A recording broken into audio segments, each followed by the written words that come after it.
Yeah, so I have always been in my village. We are about 800 warriors, and I have always been a leader for them as like somebody who have lead around the village and on activities. So there was this travel channel company from New York who came to Tanzania, not only Tanzania, but they were going to make a documentary in Tanzania, Kenya, Uganda, Rwanda, in all those about 5 countries in East Africa. And they wanted to make a documentary to promote tourism in New York. That was the goal of the documentary. So they came into this our country to travel in very local areas and through indigenous people everywhere. That is very unique and attractive to tourism. So one day I just had a guy from town who speaks some Swahili, whatever. They asked me if I wanted to be a tour guide. So I I say okay.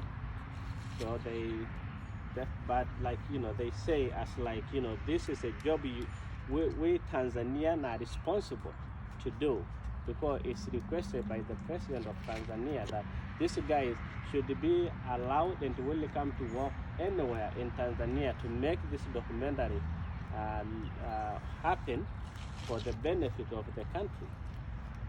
So I was I was the leader of the young people, and I was the only one really who spoke some English in the village.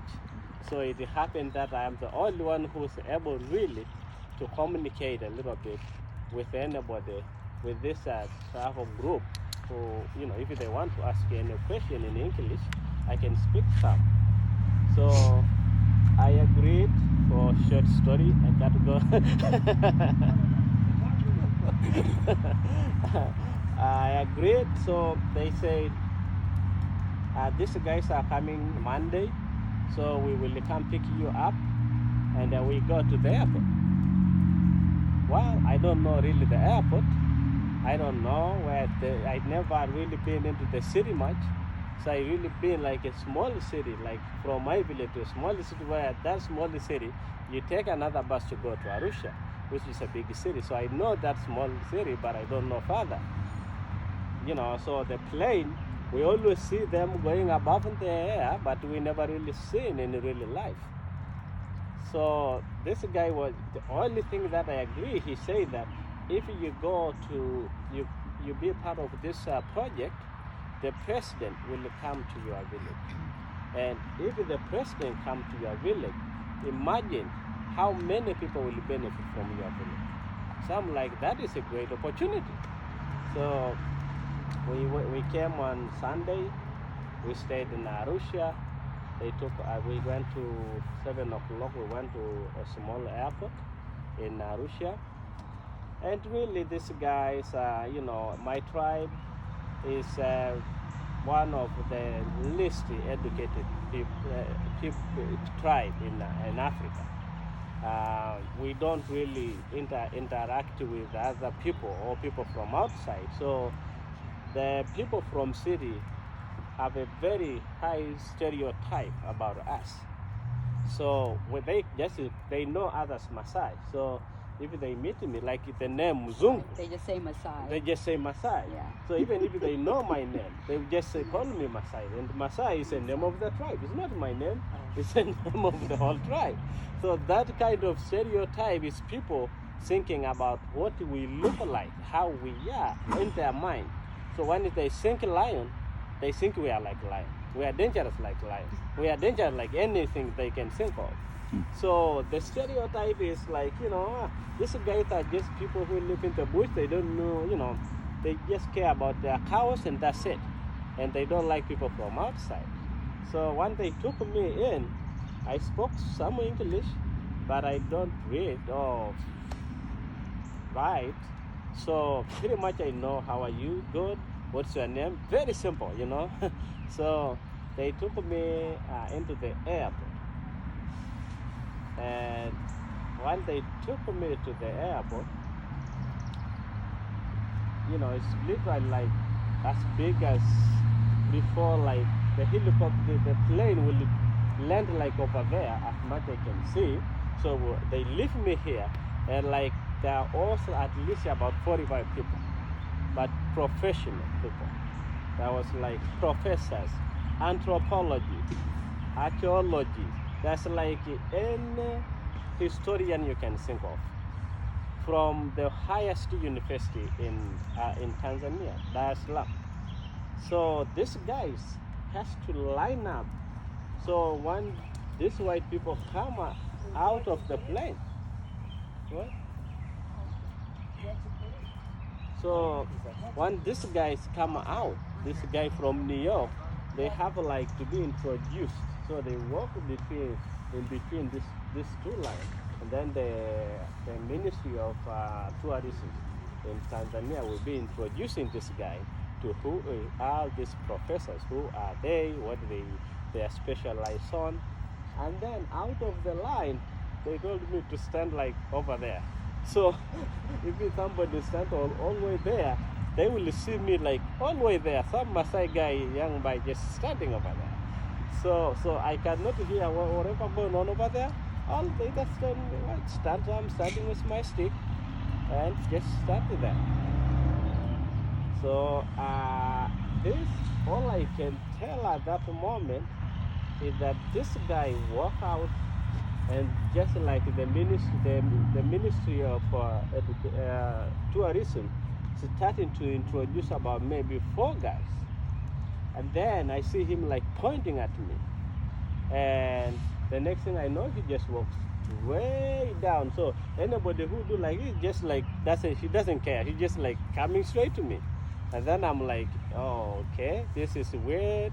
Shall I just what shall I do? I was so nervous and like something is wrong. What does the guy want to me? Why is he coming to me? So and I didn't know what to do at the time. So he come up as soon as he finished almost working throughout to leave the guy. The last guy who say I am an anthropologist, he shake his hand, and then he's like, hi, how are you? And then he's like, good. Okay, who are you? He's like, I'm an anthropology from University of Dar es Salaam. And I say, okay. Do you know who that guy? And that it was just out of the blue. And then he's like, yeah, it's some Maasai guy. You know where he's from? Yeah, from Arusha. Okay, so you don't really know. What is his name? And then he look over the Ministry of Tourism. And then he come over, and then they look over the guy who brought back to try to find my name. And then he asked, does he speak English? I say, yeah, he speaks some. Okay, you know what, let me talk to him. I was like, really? He just always leave all these people to want to talk to me? So I was so really nervous, and somehow I didn't know. Even my English starting to disappear somehow. So it was just like I can't talk very well. So he come up, and then he say, hello. And then I say, hello. Say, how are you? I say, good. And he shook my hand and say, what is your name? I stated my name. I say, wow, okay, you speak some English? I say, a little. And she say, okay, where are you from? I say, I'm from about an hour and a half from here. Like, oh, good. And then he said, Juki, who is a Ministry of Education, who I haven't met him. I just see him there. But he never wanted to really come and even say hi to me. He just tell another guy there, okay, tell them Maasai to go over there. Oh, I said, Juki, come here. Did you meet this guy? He said, yeah. I said, no, he did not yet. Then he shake my hand, and I say, oh, say Maasai. Say, yes, how are you? Good. He asked me in Swahili, where are you from? I say, from an hour and a half from here. So, okay. I say, Njuki, I don't need all this guy you brought to me. Your president wanted me to make a really documentary. I'm not coming to talk to somebody from Dar es Salaam. While there is a guy here who was born and raised here. We are going to his tribe, right? He said, yes. Okay, I do not need no more anybody. I just need him. I will talk as slowly as I can, and he will try to find a way to explain to me what I want to know about his tribe. Then he say, okay. And they have, there was so many cars that came to pick up this guy. That was really scary. Really scary. It's like the president, it's 5 cars are up front, 5 cars in the back, and then his car is in the front, in the middle. It was so overwhelming. So he said, okay, Isaya, would you come us to your village? I said, why? So it's like, well, he started to explain to me what he's doing. He's invited by president, and he's doing a documentary. And the president, whatever village they go, the president of Tanzania has to come after the end of the trip. And I think if they go to your village, the president will come to your village. And if the president can come to your village, you can ask him what you want. Then I'm like, wow, okay. that sounds very good. So I say, okay. I said, all right, then let's go to my village. It was around 2 p.m.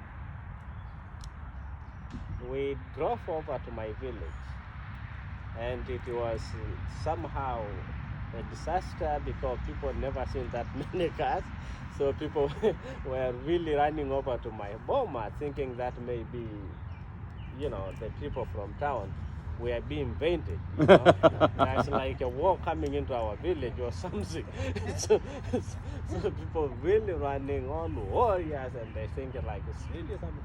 So they came, and then I introduced them to the village. He was really good, and he asked me questions, and he walk around the boma. Then after that, he said, okay, I want to find a place to sleep close by so I can come in the morning and I can see you guys what you do in the morning. I don't want you to do for me. I just want you to just do your activities. And usually in the morning, some morning, we will take a cow blood in the morning, drink it. We would drink milk sometime, or slaughter goat sometime. So those are our diet. So that morning when they came, we were drinking blood. That was like our meal that morning. So he was able to say and try it, and then they finished, and then he asked me that he wanted to tour the whole Maasai land, and he wanted me to continue to be the tour guide for the entire area. And the only way to cover the whole entire Maasai land is by flying. I said, what is it like a flying? I said, no. Just right away. He said, why? Fly is fun. I said, no. We Maasai, we walk. If you want, we can walk. And he said, well, how big is the land? It's so big, but we can go for a couple of months. Then we finish. We just stay in or drive. And it's like, no. The program is planned by the government, and it requires time, it requires that. And I said, okay, I think that is my end of the travel. I'm not going any further. So it really become like they have to call to collect the elders and talk, and the president have to be involved just to make me go into the helicopter. So it took the whole day that day. We did not go anywhere. We did not do anything but having the whole conversation about the village allowed me to go into the helicopter. So the president called, and he talked to the chairman of the village and some elders. That's like a whole translation, like from Swahili to English to Maasai. But at the end, the elders blessed me, and they say, okay, you do it for your people. We will pray for you. And Forrest, his name was Forrest Sawyer. He's a leader of the group, and he's from New York. And he talked to the elders and say, I will take care of him. He will not. He will be safe, and the plane are very safe. They don't go down all the time. Yeah, so said okay. So we finished. They went back to sleep in town. They come back in the morning. They picked me up. We went straight to the airport. And then he really showed me up, giving me a full tour. And that was like I never really know or seen a plane. So this was I had like somebody who has to record it so I can listen actually to know what's on this. So there was 8 people who are army from their soldiers because this shopper is army. So he introduced me the pilot, what the pilot does, and the pilot gave me a tour to show me what is this, what is that, and then there's an engineer, and then show me what is. So I had like a full tour of the helicopter. After that, we went to stay, and tomorrow we have to take off. So the next morning we come in. I went in. They helped me tighten up the belt and put up the thing. Then we were testing, and then we flew up. It was good. We flew over my village, so it was really, I can see my boma, I can see the mountain, I can see that. It was really fun. So we flew we flew half of the length of Maasai land. So we landed, we stayed, and where we stayed, we stayed nearby the mountain of God, which this mountain has an historic with the Maasai people, because the reason they call it the mountain of God, it is where a lot of spiritual things happen within the Maasai land. Maybe the Maasai people have a long rain season, dry season. They will go there to sacrifice a cow and pray thing for the rain. So it's really like a church for them. They go there all the time to when there is some epic issues happen within the community. So we landed right the lake. It's called Magad Lake, and it's next to the mountain. Then we stayed in the morning. We supposed to go up to the mountain. So he told me, yeah. So now I need you to tell me where I can go on the chopper, and we can fly over the mountain, and then you can tell us the story about the mountain. Why did the Maasai call the mountain of God? But something just told me not to go.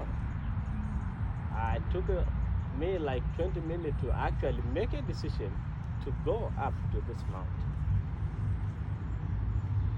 So we go in, and then we start the chopper. We went up, but we did not go up to the mountain. The pilot was sort of going over the lake. I think maybe his idea was maybe to go farther, then he can come back to the mountain. I don't know. But he flew over the lake, and I think we talk about this like the 8 people who were like, we were like 8 people in the helicopter, 4 pilots and like camera guy, another camera guy, and then forester, and then me. So it was like a team. So we flew like 9 o'clock in the morning. We fly over the lake, and the next thing that, because it was a really fast situation, the helicopter hit the water. I think the pilot flew really low, so he hit the water and to go up. So the next thing is I see, and this is vary between us, because this is like a recollection of memory that you can remember what really happened, but some people differently remember what happened. But to me, the next thing I know, I saw the the camera guy with his camera. The next thing I know, we are going down heads, like upside down. And the camera guy, he was thrown out of the helicopter. So I can really see him really going. So the more he keeps going down, the smaller he is. The camera just disappeared. I don't know, it's just going down that you can no longer see because it's so small. So we are down, really going so fast. And this was just really a situation where nobody knows like what can do. We hit the water so hard that you can only really see the bottom of the helicopter. So the whole helicopter went in, and everyone got out, but I couldn't because I tried to open the belt, and somehow I didn't know how. So because nobody told me how. So it was really like I'm hanging. But it was the moment where I was fighting for death, and like I think like it was I was opening my eyes, but so you cannot open it. It's like everything around you is so like. This is their Lake Netron. This is like their salt sea, or their, this is this real salty lake. Yeah. Forrest is swam back. He said later that once everyone got out, he looked for me and he couldn't find me. So he swam back into the helicopter, and I remember holding his hand and not letting it go.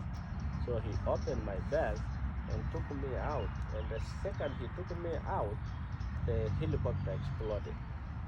And exploded? Yeah, exploded. So when he exploded, it separated us. So he saw me like the other opposite, and he saw him the other side. And in that second, I was so like fighting to die. Because Isaiah can't swim. No, I cannot. It was just a miracle. God just did not want me to die, because it was the first time for helicopter flying for at all, being above the land, and it is the first time to be in the water.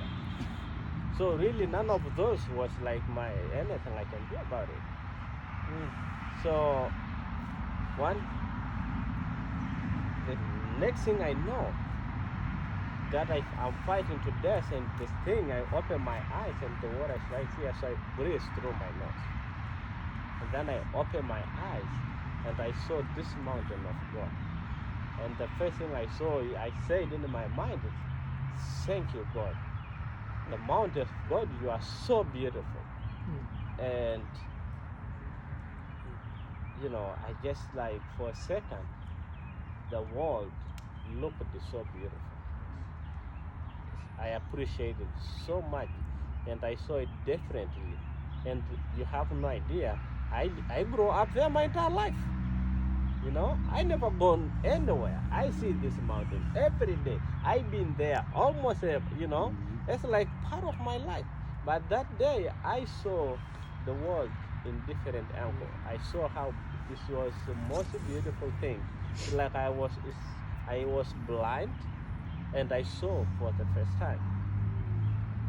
And the only thing and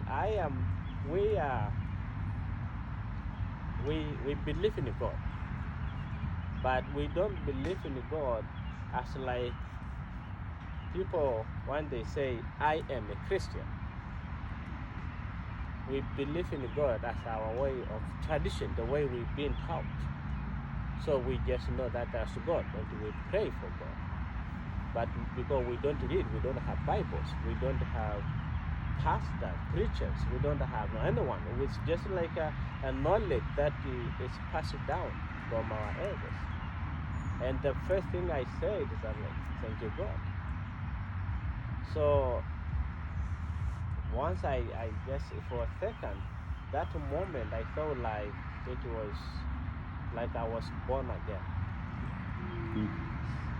So this lake, the way we crashed in the middle of the lake. So they tried, people who were able to swim, they tried to swim and get people a little bit out of the water, the deep water, into the shadow where you can stand. I was just thrown into like the shadow where I can just stand, and I walked over. But once you get out of the water, it is about miles until you reach the dry land. This is a volcanic lake. It's a volcanic, and it's so hot that you cannot walk on it. Oh. So we crashed at 9 a.m. And to try to finish this volcanic water, is hot. We lost our shoes during the crash, so almost nobody have shoes. And those who have shoes, it's burned so quickly. And the pilot was cut into his neck, really open, that we have to carry him. So we tried to walk for an entire day, all day, for hours. We use our clothes to tie our shoes, but you walk for like maybe 5 minutes, it's all gone. So we all use our clothes until we just have just leave one cloth to cover yourself and keep going. So we carried, and then we, about halfway, all the Maasai from the area come. Then I have to walk faster to get all the Maasai to come and help people, because the pilot was really hurt. Forrest broke his leg, so he cannot walk. And the other team guy, the other guy who flown before we hit it down, he was fine, but we could not find him because we don't know where he was thrown about. So he just show up a day later. It was really a difficult issue. But then when we got out, that's when everyone realized how famous this guy, Forrest, from New York. He was working on TV channel. So they have his wife, they did not, she went into the news and tried to find out where he is, because all day the government of Tanzania did not want to give any information. They say we are dead. So they have said on radio everywhere that we are dead. So in my village, somebody had to come over from the next village, come over to tell my village that I was dead. But because he just went that day, he told one bomber to go over and tell. So the story, by the time I get home, the story did not get to my mom or my dad. Did not get into my family, but everyone else in the village. And everyone in Arusha, when we came to Arusha, people think we are dead. So your family didn't hear you were dead? No. Well, and that was what impressed me so much when you told us the story when we were there, is that the women were praying for them all night. Yes. They were praying the whole time because of this fear of flying. Yes. This was such a traumatic thing, even for them to let him do, or for him to be doing. And just the fact that I was so impressed by that in the house, that there's strong faith to be praying for him. So when we got out, we had a lot of the first aid plane came in and took all the white people to Kenya. So they left us, and the car, they sent the car to drive us to Arusha. So we came to Arusha soon in the morning. I did not want to ask anybody to take me. I just find my way. Went back to the village. So one guy, and I woke up, they put me in the hotel. But the next one at 6 o'clock, I get up, and then they ask me, wait, the guys are coming to pick you. I'm like, no, I can just go home. I know how to get home from here. So, and also I was so scared, because anytime anybody who know me, they totally will think I'm a ghost, because the whole in Arusha, they all know that we're dead. So I did not want to be anywhere close to anybody. And when I went to my little town, they also had that I was dead. So it was very like, it was so crazy. So I went back home. And as soon as I went home, well, they asked me that, oh, you went well? I said, yes, we were good. You know, and it's a miracle because I did not get hurt. I only had like a mark that I was helping people, so the salt was rubbing, so I almost had like my back red. But other than that, I was almost, I have no, even if anybody say, you had a crash, you know, I can say, I can deny it because I don't have it. There's nothing to show that I was there. And so we went home, and people, as soon as I arrived home, these people who are supposed to come to tell my family that I'm dead arrived. Just when you were there. So once they saw me, they just froze. They did. So I'm asking. I wanted. We usually shake hand. So I give my hand. Nobody want to shake me. They just looked at me like I am really like a ghost. So it's like, I say, what is wrong with you? Say, did you hear on the radio? I'm like, I don't have a radio. Like,